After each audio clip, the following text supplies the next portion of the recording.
ahí estaba el grupo Nietzsche también, y bueno, y ahí estaba Una Aventura, que es un clásico del Nietzsche, Nietzsche en free cover, que también ha sido todo un éxito, parte de esa buena salsa colombiana que hemos tenido aquí, Jairo Varela, que nos legó todo ese gran repertorio musical que aquí disfrutamos. Ahí estuvo también César Monge de Albóndiga como trombonista del grupo Nietzsche, parte de la música que hicieron en esa producción, Tapando un Hueco, por allá en la década de los 80, la hicieron porque se abandonó un poco de gente del grupo Nietzsche y quedó Albóndiga, que es César Monge, que estuvo con la Dimensión Latina. Ahí también estuvo el gran Tito Gómez, que ha sido uno de los cantantes de Nietzsche que pegó todos esos temas. Toda una historia musical, ahí está en free cover con la nueva generación de Nietzsche.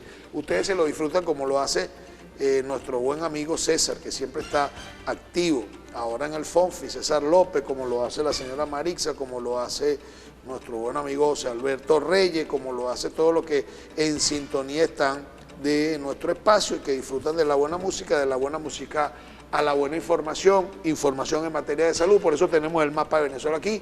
Nos acompaña el doctor Armando Sánchez Contreras, que es invitado permanente de nuestro programa, es asesor ad honorem en la parte de salud y es quien nos facilita también todos estos temas importantes en materia de salud. Una cantidad de médicos que nos han visitado gracias al aporte del doctor Armando Sánchez Contreras, médico sanitarista, docente de la UCLA, coordinador de la pasantía rural de la Universidad Centro Occidental Lisandro Alvarado en el Decanato de Medicina, y uno de los médicos que más sabe de estos temas que vamos a tratar a continuación, en el caso de toda esta relación que se dio de muertes con virus, con contagio, con roedores. Se habla de hantavirus, que había unos diagnosticados en el país que habían muerto en el oriente de hantavirus. Se hablaba de muerte de médicos también en Barinas, se hablaba de fiebre de guanarito y trajimos al doctor para que nos explique qué es eso de la fiebre de guanarito. Tenemos una fiebre en guanarito en el estado portuguesa, que es una fiebre venezolana que tiene que ver o es similar al hantavirus o a alguno de estos virus que se están contagiando. Se habla del ébola, hay una alerta también por las muertes del ébola en el África, y bueno, que tenemos que saber de todo esto. Además, las autoridades alertan sobre la situación del vector y el repunte del dengue, que usted también ha sido uno de los que más ha aportado en ese sentido. Y quisiéramos conocerlo, doctor, y darle las gracias nuevamente, bienvenido al programa, que usted esté con nosotros y conocer de eso de la fiebre de guanarito. ¿Qué es la fiebre de guanarito? ¿Cómo se produce esa fiebre que tiene el nombre de un sector o de una comunidad o de uno de los sectores del estado portuguesa? ¿Por qué se da ahí en el estado portugués y cuáles son las condiciones? Buenos días y bienvenido, doctor. Muchas interrogantes. Muy complejo todo, pero antes quiero darle un abrazo a los que nos oyen y a los que nos ven y oyen a través de la radio y a través de la televisión. Así mismo es. Pues bien, diremos que es una fiebre hemorrágica, y hay fiebres hemorrágicas que son producidas por parásitos, como la malaria, producidas por virus, como el hantavirus, la fiebre hemorrágica de guanarito, la fiebre hemorrágica de Bolivia, virus machupo, la fiebre argentina, virus junín, la virus de Brasil, virus savia, y por supuesto también virus por la lichiosis.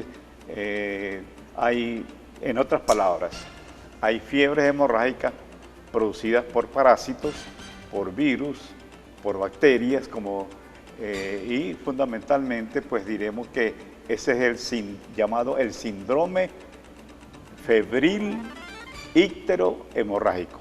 Eso significa que se tiene fiebre, que se tiene ictericia, se pone amarillo la persona y lógicamente puede ocasionar sangramiento, sangre. Fiebre, ictericia y hemorragia.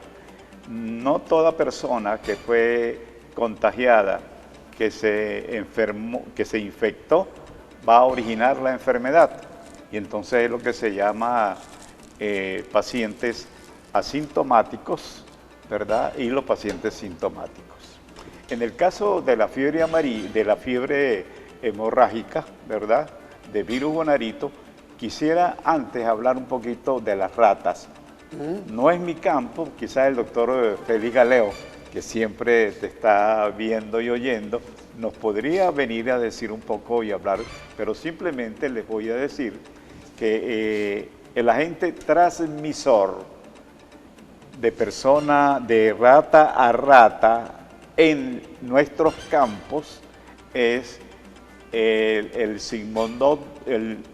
Sigodontum movis brevicauda. Es una rata de cola corta, brevicauda.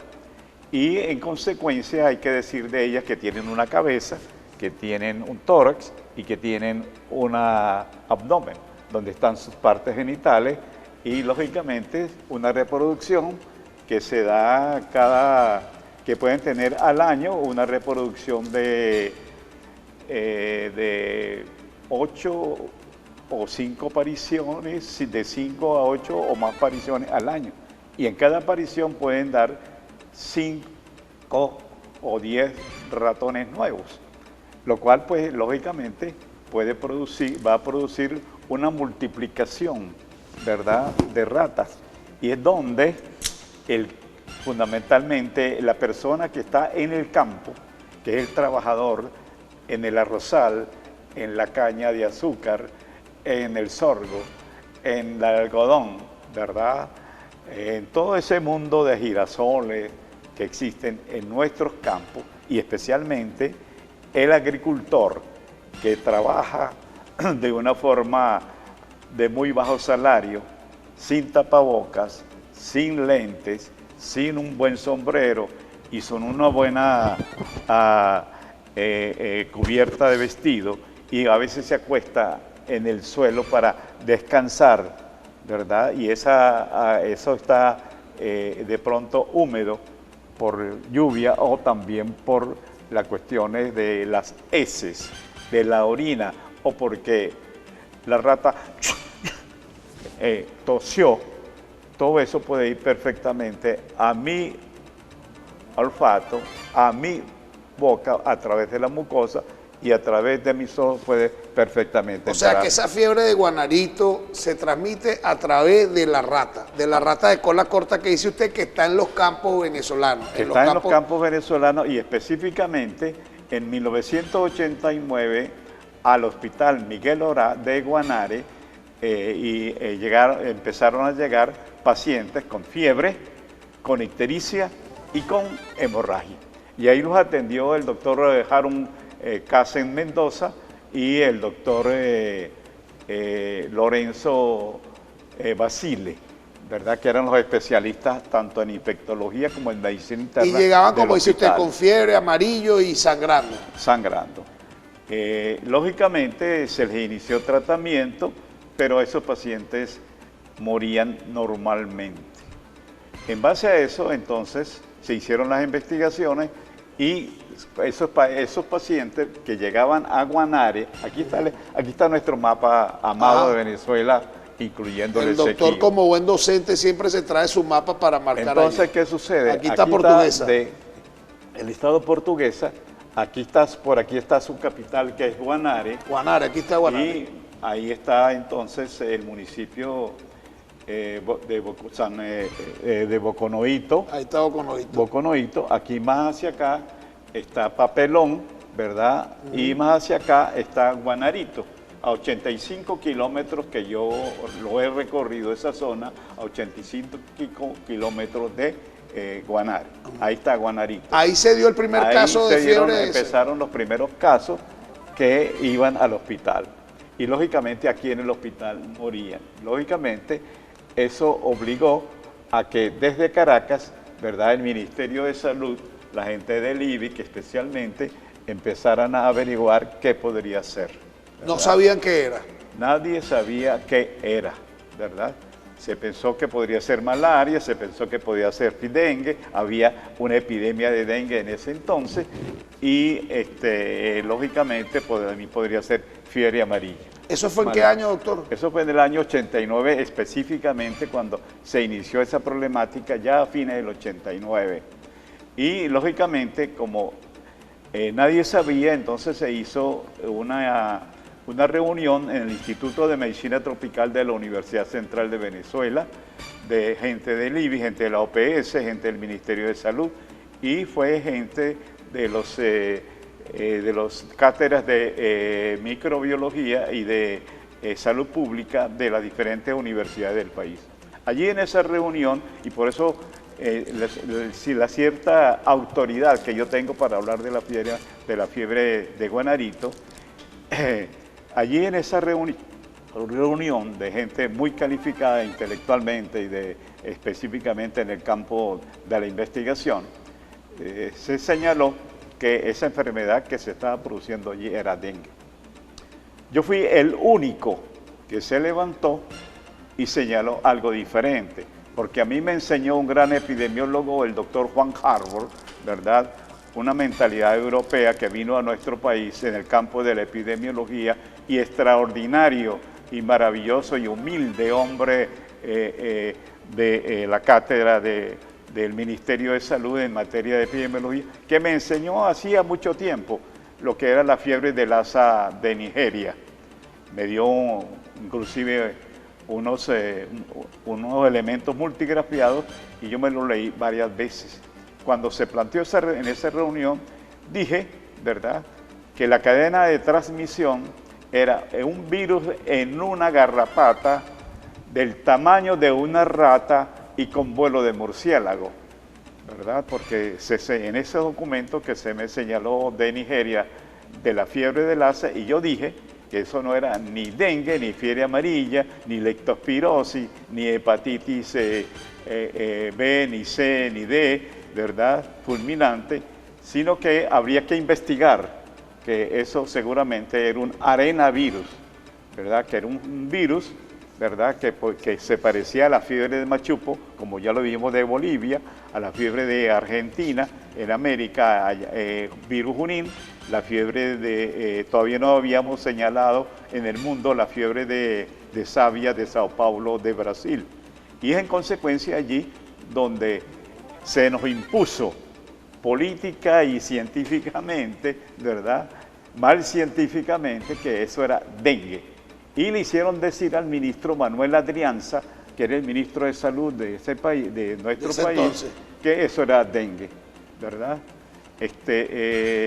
Y fumigaron, hicieron todo lo para controlar el dengue. Trajeron, ¿verdad?, bombardearon con sus avionetas de fumigación a todo Guanarito. Mataron todos los mosquitos, mataron a todo insecto, a todos los Aedes aegypti, ¿verdad? ¿Y qué sucedió? Que la gente se seguía muriendo de fiebre, ictericia y de hemorragia. Entonces se inventó, ¿verdad?, que era la fiebre de Kisianur, que es una fiebre producida por un flavivirus allá en las montañas de la India, ¿verdad?, en Asia, ¿verdad?, y allá hay una montaña llamada Kisianur, donde la transmisión, en la cadena de transmisión están las ratas, básicamente.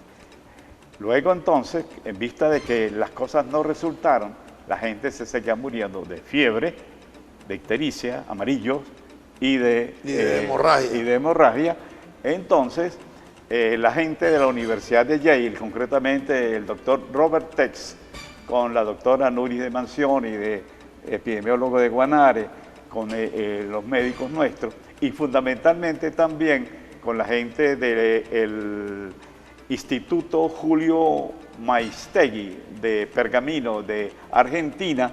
Vinieron la directora de ese instituto con otros doctoras de allá, y bueno, se configuró la investigación básica y se determinó en la Universidad de Yale por el doctor Robert Tex y su gente de trabajo que era un arenavirus. Y que era la fiebre de Guanarito. Y que entonces se le puso Guanarito. Taxonómicamente a los virus o a cualquier enfermedad se le da el nombre de quien la descubrió, o la persona que sufrió la enfermedad por primera vez, o el mono o el animal en el cual se determinó la enfermedad, o siempre a veces se le da entonces el nombre del sitio donde se terminó. Entonces, el sitio famoso para la fiebre hemorrágica producida por el virus arenavirus es Guanarito. ¿Podemos repetirle a la gente cómo se transmite porque si yo estoy en un espacio donde hay ratas de ese tipo y tienen ese virus, puedo contagiarme. ¿De qué manera me contagio? ¿Y cuáles son los síntomas? Bien, ¿qué hacemos nosotros? Respiramos, tosemos, tenemos secreciones, orinamos y también hacemos del cuerpo o evacuamos, ¿verdad? Pues las ratas también hacen lo mismo, ¿verdad? Ellas respiran, ellas tienen sus pulmones, ellas tosen, ellas besan, me imagino, ¿verdad? En su mundo, ellas se aman, ¿verdad? Hacen sus relaciones, tienen ratoncitos, tienen ratoncitas, ¿verdad? Y hacen excreciones. Esas excreciones, bueno, es la orina. Esas excreciones se deshidratan, la orina, las heces, y por aerosoles, ¿verdad? De esas heces, de esos polvos que se hacen, y el viento las eleva, perfectamente pueden ir a mi olfato, a mi nariz, ¿verdad? Donde tengo una mucosa y puedo inhalarla, la llevo puedo llevarla, entrar a los ojos, o también a través de la boca cuando tomo el alimento, cuando respiro, ¿verdad? O cuando miro, en otras palabras. Y esos polvillos con el virus dentro, pues van a ir a mi ser. Y allí entonces hay un periodo de incubación, puede ser de 7, 10 en más o en menos días, ¿verdad? Y entonces hay un periodo de incubación donde empieza a multiplicarse, ¿verdad?, en nuestras células y a viajar por la sangre, es lo que se llama una viremia, ¿verdad? Un viaje de la vía linfática, vía sanguínea, y empiezan esos virus a localizarse básicamente en el hígado, en el vaso, pueden localizarse para otros virus también en el corazón, ¿verdad? Y posteriormente hacen lesiones sobre el riñón, ¿verdad? Y entonces empieza a producirse, si hay una lesión en el hígado, empieza a dañarse el hepatocito, aumenta la bilirrubina, que es lo que hace que tengamos orinas oscuras, ¿verdad? Que hace que nuestro cuerpo se empiece a poner amarillo, daño a nivel de nuestros riñones, entonces tenemos un aumento de la urea, aumento de la creatinina, también en el hígado entonces va a haber aumento de las transaminasas, ¿verdad? La pirúvica y la oxalacética y otras, ¿verdad? Y por supuesto en otras virosis, aunque no en esta se ha determinado, en otras virosis también daños al corazón, concretamente, y toda esa configuración de toxemia generalizada, pues va a producir lesiones cerebrales. Ahí tenemos la rata, esa es la rata, y estamos viendo la imagen de la fiebre hemorrágica venezolana Guanarito. Ajá, esa rata con sus heces, con su orina, de repente en un espacio donde están los productores agrícolas, todo se está contaminado, llega el productor agrícola, se acuesta en ese sitio, o de repente en una siembra de maíz, porque estos roedores también comen maíz, los tipos están el maíz ahí contaminado, llegan y respiran, ese aire que tiene la orina y la heces de la rata o de ese roedor está contaminado, ellos se contaminan con esa fiebre, Guanarito. Claro, ¿qué es lo que sucede? Concretamente, hay una persona amiga nuestra, conocida nuestra en Cañaverales. Ajá. Cañaverales queda por acá, por estos lados de Portuguesa, de Barinas. Por aquí está Ciudad de Nutrias. Ajá. Aquí está Puerto Nutrias, concretamente. Por aquí está Ciudad de Nutrias, ajá, ¿verdad? Aquí va el río, en este caso acá va el río Apure, ajá, ¿verdad? Y en esta zona, concretamente el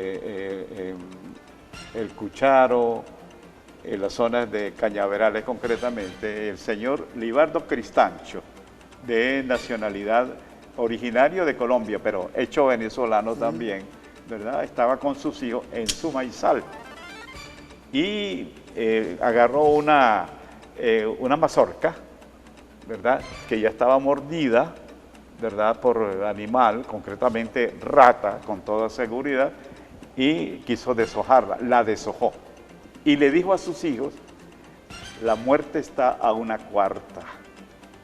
Y circunstancialmente, y muy tristemente, ¿verdad? Ese señor empezó a la semana y tanto a tener fiebre, ictericia y hemorragia, y murió. Esa es la situación que puedo darle una respuesta a esta seguramente, y de ahí la importancia que mucha gente, que las ratas creen que solamente están en el terreno. Claro. Las ratas suben y no le temen al espantapájaros, ya el espantapájaros no tiene función, ¿verdad? Y menos, en este caso, pues, a un objeto como una mazorca, ¿verdad?, que quiso comer. Y hay que tener cuidado también a la gente, ¿verdad?, que a veces se ve una guayaba muy bella, ¿verdad?, que está mordisqueada y lamentablemente pudo haber sido mordisqueada por una rata contagiada y enferma persistentemente sin tener la enfermedad de ella, como es característico en este tipo de enfermedades, y de ahí que sea importante no solamente examinar y evaluar qué poder inmunológico tiene la rata para no enfermarse y morir, el samuro para comer cualquier situación podrida, putrefacta, y comerse y no tener nada, y como el murciélago puede tener el virus rábico encima y que no le pase nada. Ahora, esa es la única manera de contagio de esta fiebre, no se contagia de persona a persona.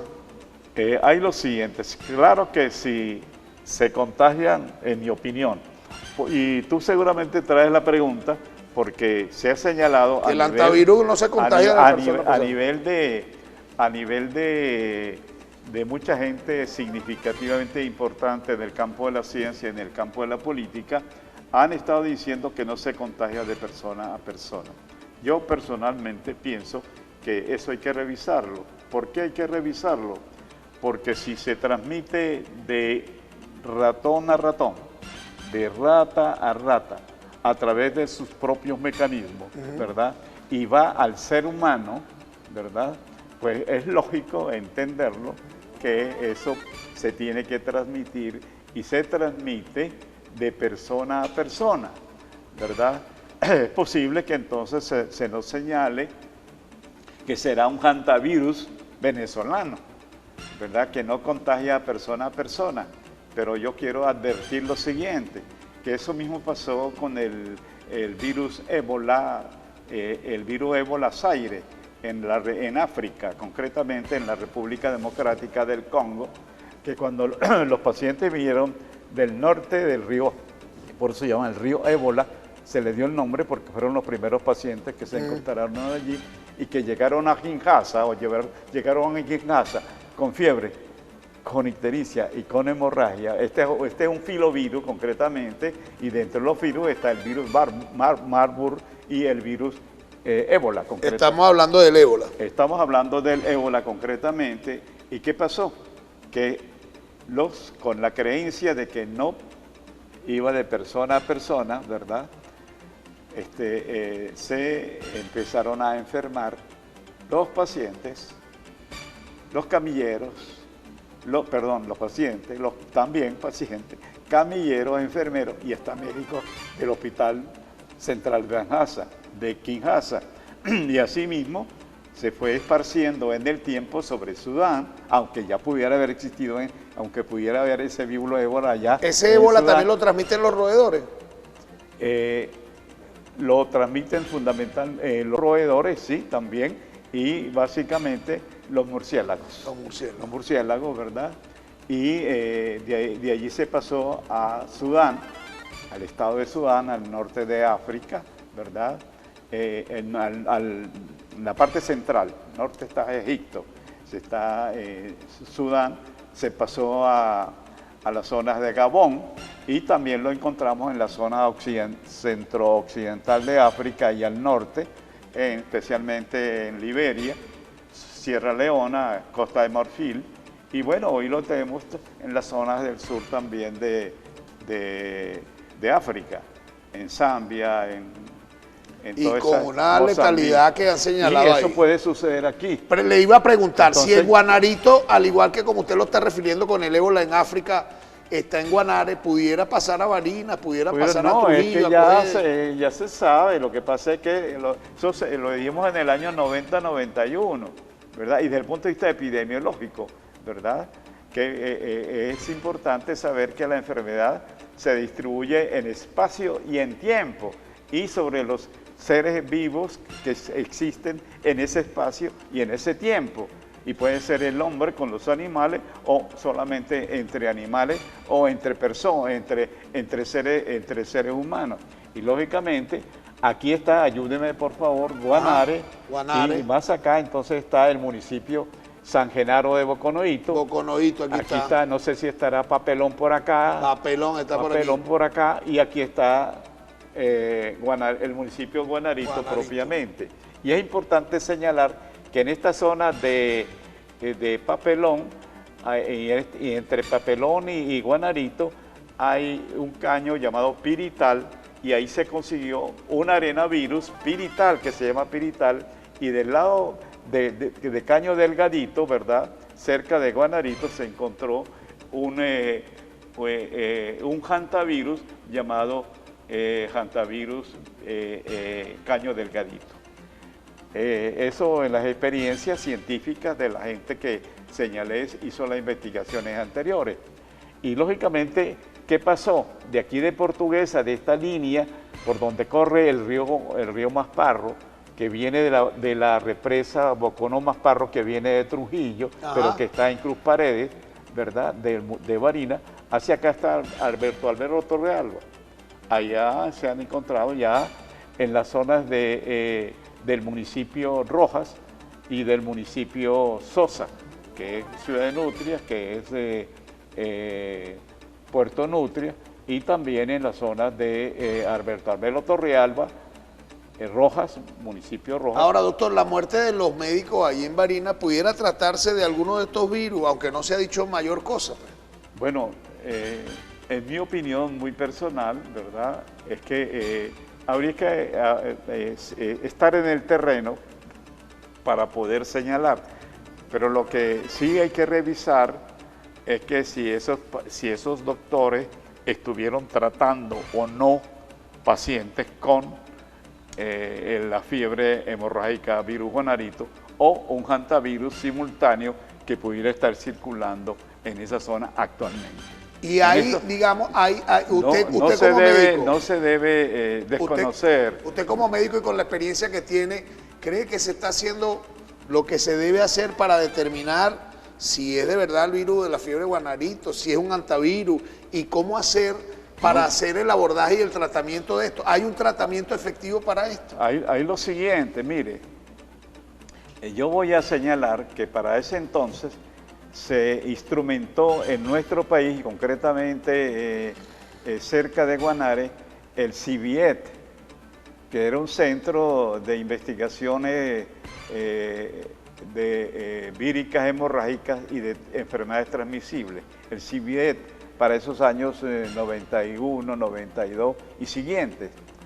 Ese centro, inclusive hubo gente de la Universidad de Massachusetts, concretamente la doctora Irene Bosch, que vino para ver la situación de fiebre amarilla y del virus guanarito en nuestro país, pero todo eso que se había elaborado, inclusive tuvimos un alumno nuestro, director del CIVIET, ¿verdad?, el doctor Gabriel González, que hizo doctorado en el Instituto Venezolano de Investigaciones Científicas, y ese CIVIET pues se ha venido desmantelando en el tiempo, y actualmente no tenemos una capacidad científica en la zona para resolverlo, para decir eso es hantavirus, eso es el virus guanarito. Y lógicamente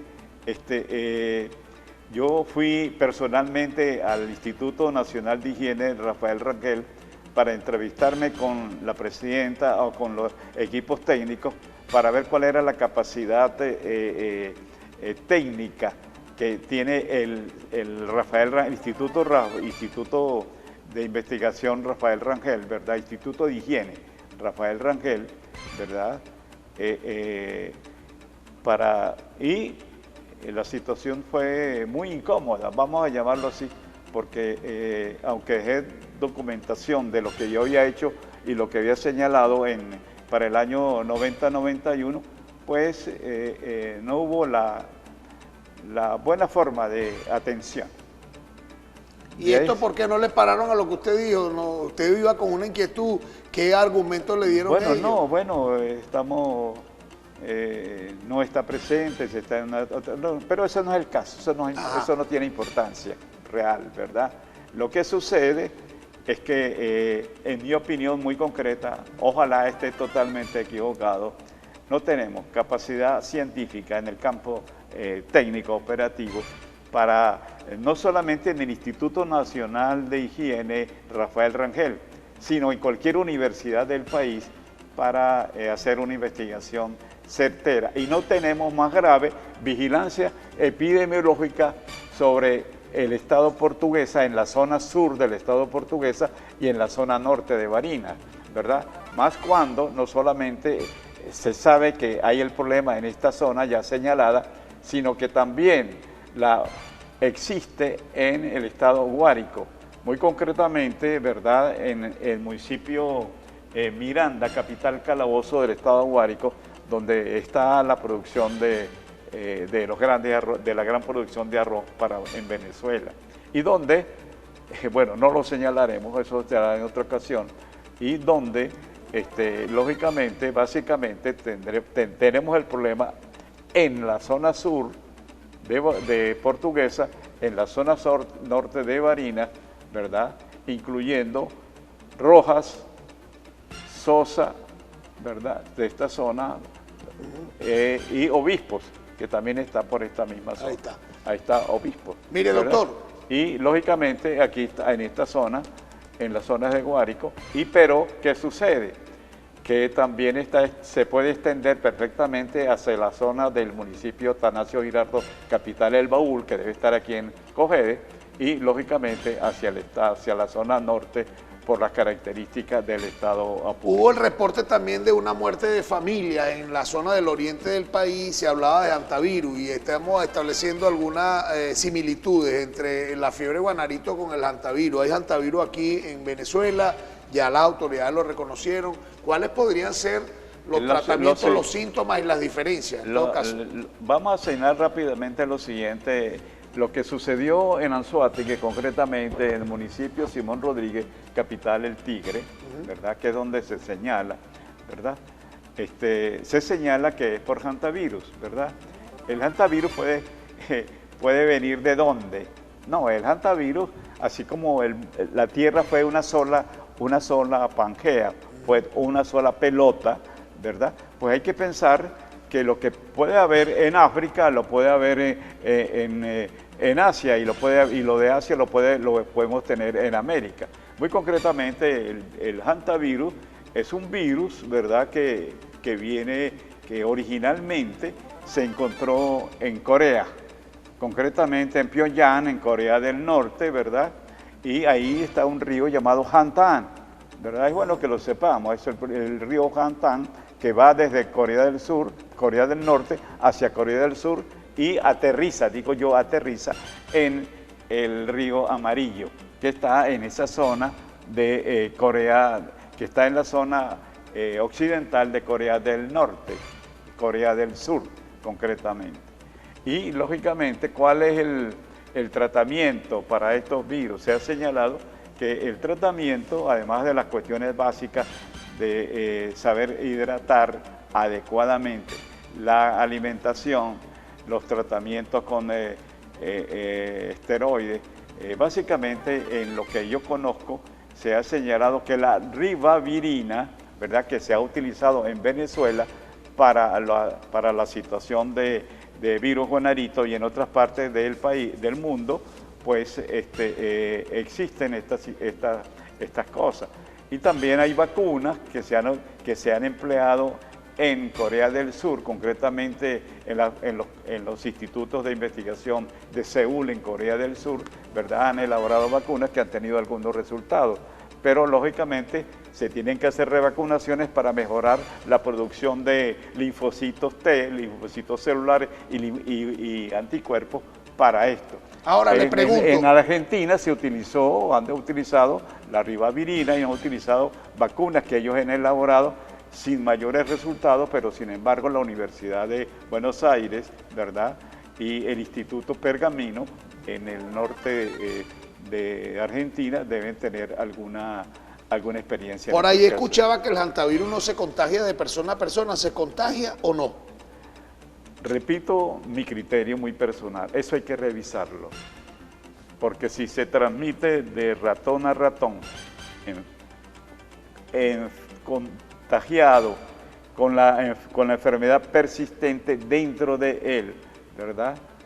Y del ser humano se transmite hacia nosotros, concretamente seres humanos, ¿verdad?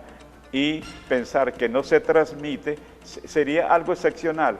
Sin embargo, en otros países como Argentina, como en Chile, como en Estados Unidos, se ha comprobado que se transmite de persona a persona. Ahora le pregunto. Pero como aquí los grandes de la ciencia y los grandes de la política señalan esa situación, pues simplemente hay que oír y analizar y reflexionar y entrar y pensar.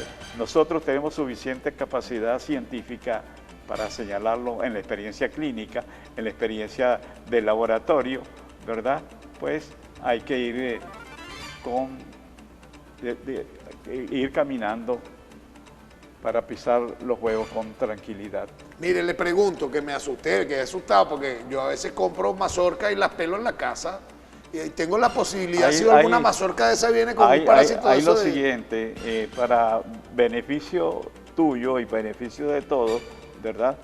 Pues hay que señalar dos cosas importantes, ¿verdad? Una, que el calor, ¿verdad? El hantavirus concretamente se señala que frente al calor no dura 2 horas, por una parte. Y nuestras temperaturas, ¿verdad? Ya sea por los rayos del sol, ¿verdad?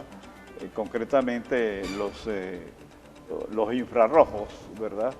Más que y también los ultravioletas, porque está entrando, me imagino, ¿verdad?, radiación ultravioleta y radiación infrarroja a través de la capa de ozono que la hemos venido destruyendo. Entonces hay una mayor, así como también el estar quemando tanto China como Rusia como Estados Unidos tanto carbón y tanto Pero dígame, si yo petróleo. pelando la mazorca me contagio, porque si no me la compro ya pelada. No. Y lo segundo es que debiera haber vigilancia epidemiológica en aquellos grandes sembradíos, una vigilancia permanente sobre la captura de ratas, la evaluación de esas ratas en laboratorio donde haya una bioseguridad 3 o 4, porque el virus guanarito, ¿verdad?, y el hantavirus exigen una bioseguridad 3 y 4, y por lo cual la vez pasada yo señalé que las personas que trabajan en el campo, en áreas donde hay el problema, deben tener sus lentes, deben tener su tapaboca, su buena cobertura de vestimenta y de sombrero. Mire, doctor, antes de despedir, porque ya estamos llegando al final, usted me trajo estas galletas para el desayuno, vamos a comerla con café con leche y diablito. ¿Qué vamos a hacer con estas galletas? Porque como hemos hecho también un trabajo para la prevención de los accidentes o para tratar de minimizar el impacto de los accidentes de tránsito y todo eso gracias al aporte que el doctor nos ha dado, porque la campaña que tenemos aquí de traer especialistas, de hablar de la reducción del exceso de velocidad, de hacer el llamado a los motorizados, a los conductores, de que es un problema de salud pública, de que hay una cantidad de gente que se ha muerto, otra que ha quedado inutilizada, otra que ha afectado a su familia, es producto de ideas que he compartido con el doctor Armando Sánchez y producto de ese trabajo, y el doctor no nos trajo estas galletas para desayunar, que nos las vamos a comer también. ¿Para qué nos trajo esta galleta, doctor? Cuénteme. Mire, yo recordándole estos días cuando yo tenía 15 años, yo tuve un profesor llamado López Hilario Español, ¿verdad? El conde López Hilario, ¿verdad? Y ese señor me señaló en la parte de tercer año en física, me señaló que la velocidad era igual a espacio sobre tiempo. En otras palabras, si entre esta mano derecha y esta mano izquierda hay este espacio, yo lo puedo recorrer a una velocidad lenta, ese espacio, y hago un impacto y posiblemente rompa algo. Si yo hago ese espacio, lo recorro más rápidamente, el impacto será mayor. Y lógicamente, si la fuerza es igual a masa por aceleración, si yo hago esto, el impacto será mucho más fuerte. Y quiero traerlo a su análisis, a su reflexión, lo siguiente, ¿verdad? Si yo tengo aquí está una persona o está otro carro aquí enfrente, aquí viene otro carro, ¿verdad? Y este espacio yo lo recorro lentamente y choco, no pasa mayor cosa. Pero si yo... Esta galleta no, ¿verdad?, se partió mucho, esta es la que vamos a comer, ¿no? Bueno, si yo tomo otra, ¿verdad? Y ese espacio, yo vengo con una aceleración y una alta velocidad, y yo ¿qué sucede? ¿Qué? Queda desboronada. Queda desboronada. Si yo a esta persona o a este objeto que está acá, queda seguramente más desboronada. No, más desboronada. Y eso es lo que nos pasa. Cuando vamos en una moto, en un cuando vehículo. va una persona, va pasando y viene un motorizado, viene un vehículo, ¿verdad?